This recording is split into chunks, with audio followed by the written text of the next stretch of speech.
Hello, and welcome to another exciting episode of Beastopilysis, where we talk about everything hairy and extinct. In this exciting episode, we're traveling in time with fossil horses. This is a wonderful diagram here that illustrates all the fossil horses that we're going to be talking about today, and we are going to travel back in time and visit with each of the fossil horses, the extinct horses that lived during each period of time. The first time period that we're going to visit today in this video is the Paleocene, between 66 to 55 million years ago. And in fact, it was a time before the order that horses belonged to, the Perissodactyls, had even evolved yet. But even though there's no horses during the time of the Paleocene, let's check in and see what some of the fossils are during this period of time that are possibly related to horses, and some of the characteristics they have in common with horses of today. One of the creatures that lives and lurks in North America during the Paleocene is Finatus. It's known from the late Paleocene as well as the early Eocene of North America. Finatus had a long tail, sort of slender body. It didn't look quite like a horse like today. It was sort of sheep-sized mammal, and we know Finatus from a number of remarkable fossil skeletons that were collected in the American West. One of the traits that Finatus has, that all of these groups will have with horses, is that the principal supporting toe is the middle toe. We refer to this as a mesaxial condition. That is, that the middle of the hand and the foot has the longest bone, and much of the weight is bore on that middle bone. This is a feature that we're going to see later on as we go into horses, which of course only have one toe in the front and one toe in the back. Other members of this group of primitive archaic ungulates includes Etherium. Etherium was a smaller sort of early member of this group, as well as Ectatian, which is known from the late Paleocene and Eocene here in North America, and Tetraclonodon from the middle Paleocene in New Mexico. And Tetraclonodon actually had a number of features that make it very horse-like, such as a mesaxial condition in the... Another fossil is the early Eocene Hyopsitis, which also has a mesaxial condition. Most of these are North American fossils, but we also had some from Asia. This is Radinsky, which is only known from a fossil skull, a single fossil skull, which seems to have some properties that might be closely related to Perissodactyls or horses. And then we have the recently described, just described this week, of Etherium from the Indian subcontinent. Etherium has some features that seem to indicate that it is an early Perissodactyl, possibly. It's got the mesaxial condition in the foot and even little hooves, but it still has a really primitive dentition. Etherium was found in India, which during the Middle Eocene and early Eocene was actually isolated, like a little island out there in the Indian Ocean. It hadn't yet connected with Asia, suggesting that these early Perissodactyl-like creatures, early horse relatives, occupied basically all of Asia, India, North America. Interesting distribution. Now, I mentioned that horses belong to this group that we can define on this characteristic of a mesaxial feet. And the order that horses belong to are the Perissodactyla. These are the odd-toed ungulates. And they're called odd-toed ungulates because they typically have odd number of toes. So horses only have one toe today. This group, the Perissodactyl, include the rhinoceros, which have 3 toes, as well as tapirs, which also have 3 toes, and of course horses, which only have 1 toe. The mesaxial condition can be contrasted to the paraxic feet that we find in the other order of living ungulates, the Artiodactyla. And the Artiodactyla have 2 principal digits that they support their weight. These are also known as the cloven-hooved ungulates, or the even-toed ungulates, and they include things like giraffes and camels and pigs and deer and antelope and bison. They're quite diverse today, but they have this condition, which is very different than what we see in any other creatures that we've discussed so far. All right, enough of the Paleocene. Let's go on to the Eocene, where we'll meet our first horses. True horses, members of the family Equidae. The oldest fossil horse, member of the Equidae family, is Eohippus, the zero horse, known from the very earliest part of the Willwood Formation in Wyoming. And it's a rather small little horse, and we only know it by teeth. The next member is an interesting fossil known as Eohippus, but you also may see it referred to as Archie Etherium, and this is Eohippus grangeri, a species from the early Eocene of North America. And we can see that it's reduced its toes in the back to 3 toes in the back and only 4 in the front. And they have a remnant of the 4th toe, but they have sort of the condition that we see in like rhinos and tapirs today. They also have a short tail, a more upright stance, and we begin to see a gap in the teeth of both the upper and lower teeth between the incisors and premolars and molars in the back, called a diastema.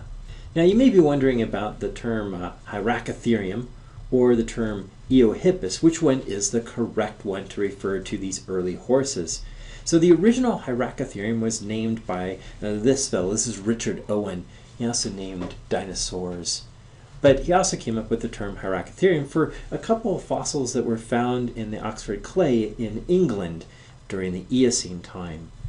Later on in North America, O.C. Marsh discovered a wonderful skeleton that he named Eohippus, or the dawn horse. And this skeleton was celebrated because it actually had toes and showed 4 toes in the front and 3 toes in the back. Thomas Huxley, also known as Darwin's bulldog, came to America and got to see this specimen, was so elated by this cool Eohippus that he actually drew this little cartoon with 4 toes in the front and 3 toes in the back of an Eohippus. Later on in the Eocene, we have some amazing fossils of some of the Middle Eocene horses here in North America. This is Probaly. Sometimes it's included in Eohippus or Archie Etherium from the Middle Eocene of Colorado, including the Huerfano Basin and sort of central Colorado, where some of these specimens come from. So these guys had 4 toes in the front and 3 toes in the back. On the other side of the Atlantic Ocean in Europe, there's also some wonderful, wonderful fossil horses. These are all little horses. This is Probaly Etherium from the Middle Eocene of Germany in an incredible site called the Mesa Pit, which is dated around 47 million years ago. And Mesa is an incredible fossil site with these beautifully preserved little early horses. This is Eohippus from the Middle Eocene of Germany. They've even found the gut contents of these little horses when they are eating grapes. We find grape seeds and the things that they were eating inside of the stomach contents of these remarkable fossils from Mesa. Pretty amazing little Eocene horses. And this is a specimen of Eohippus with actually a fetus, a little embryo still inside, not quite burned, so it's a pregnant mare little horse that unfortunately never had the little baby. We also have some incredible fossil horses here in North America. This is from the same time period of about 47 million years ago, of a fossil horse in the Green River Formation. I think this is Eohippus is what I would place this taxa into, which is a Middle Eocene horse, a little bit bigger than the ones from Mesa or Eohippus, which is known from the earlier parts of the Eocene. So horses were starting to get a little bigger, but still sort of a German shepherd size at this point. Eohippus is known from the Middle Eocene of North America from the Bridger Formation in southwest Wyoming, where it's a fairly common fossil there. It's time to say goodbye to the Eocene and say hello to the Oligocene, about 34 to 23 million years ago. Uh-oh. Oh no. We are reaching an extinction event. The Eocene-Oligocene boundary is a major extinction event. And as you can see, these little horses all went extinct in Europe, and most of them went extinct here in North America. The reason for this is a drastic cool down in climate that was caused by the detachment of Antarctica from South America. When this occurred, it set up a oceanic current that started kicking off the ice ages, and we had the freezing of Antarctica. This started to refrigerate the world, and the world became cold. And if the little horses were going to survive during this period of time, they had to adapt to a cooling climate. And one of those horses that was able to do this is Mesa Hippest. Mesa Hippest is known from the late Eocene as well as the early Oligocene, and it's known from here in North America. Mesa Hippest had 3 toes in the front and 3 toes on the back, so it was a true odd-toed ungulate. And poor Mesa Hippest, in addition to having to deal with a cooling climate that was much colder than the Eocene, it also had to deal with like predators like this nimravid, Eohippus, that was preying on it. And these fossils of Mesa Hippest are found throughout the Great Plains of North America. But no horses were found anywhere else.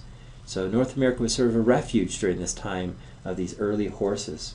Another one from the Oligocene is Eohippus, a little bit bigger, and now we start to see that the teeth were developing more for browsing on the back of the teeth, and they were becoming all molar shaped or similar shaped all the way across. We also see the beginnings of the loss of the canine teeth and this gap in the teeth between the incisors in the front and the molars in the back. Eohippus was a little bit bigger and much more specialized for running around in much more open environments than we had seen prior to this. Mesohippus and Eohippus are recognized only by a few interesting cranial features, such as the relationship between the orbit and the tooth row. Alright, enough of this cold time during the Oligocene. Let's hot up into the Miocene. The Miocene lasted from about 23 to 5 million years ago, and the Miocene is probably best known for the expansion of grasslands. And this was going to have a drastic effect on the horses that were living at this time. Because up to this point, horses were just kind of browsers. They were eating things like grapes and yummy food like that. But now they had to contend with environments like this. There was just grass lying around. So there's 2 types of horses that evolved. There's horses that started to eat things that are like browsing, like this browsing tapir. So browsing through forests and eating leaves, eating fruit, and just sort of browsing diet. And then we had other horses that developed what modern horses do, and that is graze. So eating tough material like grasses, which contain glass-like particles called phytoliths that grind like grit on teeth and wear out and are not very edible to eat. That's one of the reasons we don't eat grass, but horses do. So this caused horses to split into 2 groups. One group being the browsers and the other group being the grazers. And the grazers, having to deal with this tough, gritty vegetation, developed ever-growing molars. So molars that are basically growing, and so they can be worn down, kind of like an ever-replacing blade that they could basically grind those teeth and deal with those horrible glass-like particles in the grass and live for a longer period of time. So this is a modern horse jaw showing those molars being ever growing. And you can see that in the diagram, that these horses, the horses that were able to graze and grow their teeth and become what's called hypsodont, they were able to do this in a very effective way. Now, some of the browsing horses are pretty remarkable. One of the largest horses in the fossil record is Megahippus, which is a very large browsing Miocene horse known for North America. You can see that it still had 3 toes, but it was a much more modern looking horse foot. But look at that skull. That's a monster of a piece. In fact, the skull kind of looks like a rhinoceros. What a crazy looking horse. Alongside Megahippus was Archie Etherium, a little teeny horse. So you had big horses during the Miocene and also little horses that were living alongside them. And all of these horses were browsers, so browsing through forests and eating fruit and leaves and things that they could chew that weren't too tough. We also have Archie Etherium. This is another browsing horse that actually got around. It got over into Europe, and this one is actually found near Panama. Eohippus is the first horse in which we begin to get a complex pattern and folds in the teeth, and they start showing the characteristic that we're going to see in the grazing horse branch, the other branch. So Eohippus is found at the bottom of the early Miocene.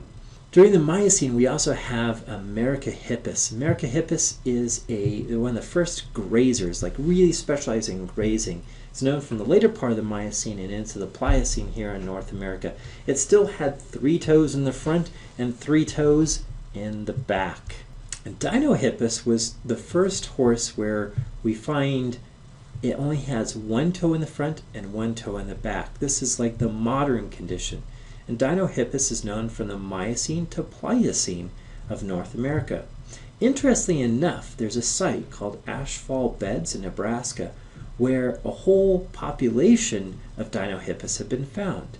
And remarkably, within this population, there are some individuals that have 3 toes and some individuals that only have 1 toe, and that this was a variable trait within this population. Now, the Ashfall fossil beds in Nebraska is a remarkable site. It's near Nebraska, and there's wonderful collections at the University of Nebraska in Lincoln from this site. If you ever have a chance, you should definitely take a look. Not only do they have amazing fossil horses, but they have a huge collection of rhinoceros that were found at this mass death assemblage where a bunch of them died in a mud wallow, and their skeletons are stacked on top of each other. So a really remarkable place, and you should definitely visit it. Eohippus was also one of the first horses to develop what's referred to as the stay apparatus. And one of the features of the stay apparatus is to support the foot, the hind foot, when horses stand, because horses at this point were standing pretty much all the time, like horses do today, and running around. And so one of the things that they did was basically build a network of tendons and interesting morphological features to basically lock those hind legs into position and allow the muscles to relax, so it was easier for them to stand around for long periods of time. And one of the things that these horses developed was a locking knee joint. So a knee joint that could lock. There was an extra little piece of cartilage that comes off the patella, that's your kneecap bone, and attaches down here to the tibia. And this would provide a kind of lock. So when the horse would extend its legs out fully, it could lock into position and support that whole hind leg. This does manifest itself into the morphology of the distal femur. And when we look down, we can see that Mesa Hippest, Parahippus, these guys started to develop this sort of lobe on the knee that would provide for that locking mechanism. And here's a modern horse in comparison. So Eohippus is one of the first horses to actually show this knee locking adaptation that we see in modern horses. All right, let's say goodbye, bye, to the Miocene and head on to the Pliocene, the next period of time. And we're going to go to an incredible site in the Pliocene, and that is the Hagerman fossil site in Idaho. And this is a site where a whole bunch of wonderful fossil horses were discovered. The site dates to about 3.5 million years ago, so we're in the middle Pliocene. And what's really incredible about this site is that we find this horse. This is oftentimes referred to as the American zebra, and it's placed in the same genus as the modern horse, Equus simplectiadens. Let's head on to the Pleistocene, the last 1.8 million years, and take a look at some of the incredible fossil horses from this time period. Now, the Pleistocene here in North America was a time of great interchange. Mammals from North America were heading down to the recently constructed Isthmus of Panama and flooding into South America, while South American mammals were flooding into North America during this time period. And one of the horses that moved from North America to South America was Hippidion. Hippidion is this wonderful horse, and you'll notice something kind of bizarre with its nose. It has a retracted nasal region. And some people reconstruct this horse as having actually some sort of loby front end, like a trunk. Kind of like an elephant horse. How bizarre is that? And these lived in South America, and they were believed to originate from North American horses that made it across during this great American interchange. All right, let's head on into the next time period, and that is today. modern times. But oh no, another extinction event. Prepare yourself. We're going to lose some of our horses. And one of the sad fates of this time period, around 10,000 years ago, was the sudden and bizarre disappearance of horses from North America. The extinction of horses from North America is a mystery, a great mystery in paleontology. What wiped out the horses? Now, horses have been reintroduced into North America, and so all modern horses in North America, the Mustangs, are basically derived from escaping domesticated horses, which are domesticated in Europe and Asia. So today we have modern horses, Equus cabalus. We also have a species of zebra, the Grevy's zebra, as well as ongeners, which are basically like sort of donkey-like creatures that live in Asia. We have Equus conga, which is the Tibetan wild ass. We have Equus burchelli, which is the plains zebra, and Equus astisius, the donkey, as well as Equus zebra, the mountain zebra. And then we have, sadly, the Equus quanga, which some people put in the same species as zebras, the quanga, which went extinct in 1886. Well, thank you for time traveling with me and fossil horses. And if you want to look for some further reading, you should check out these books. They're really great to read. Tell you a little bit more about the incredible record of fossil horses that we have on this planet. Until next time, so long.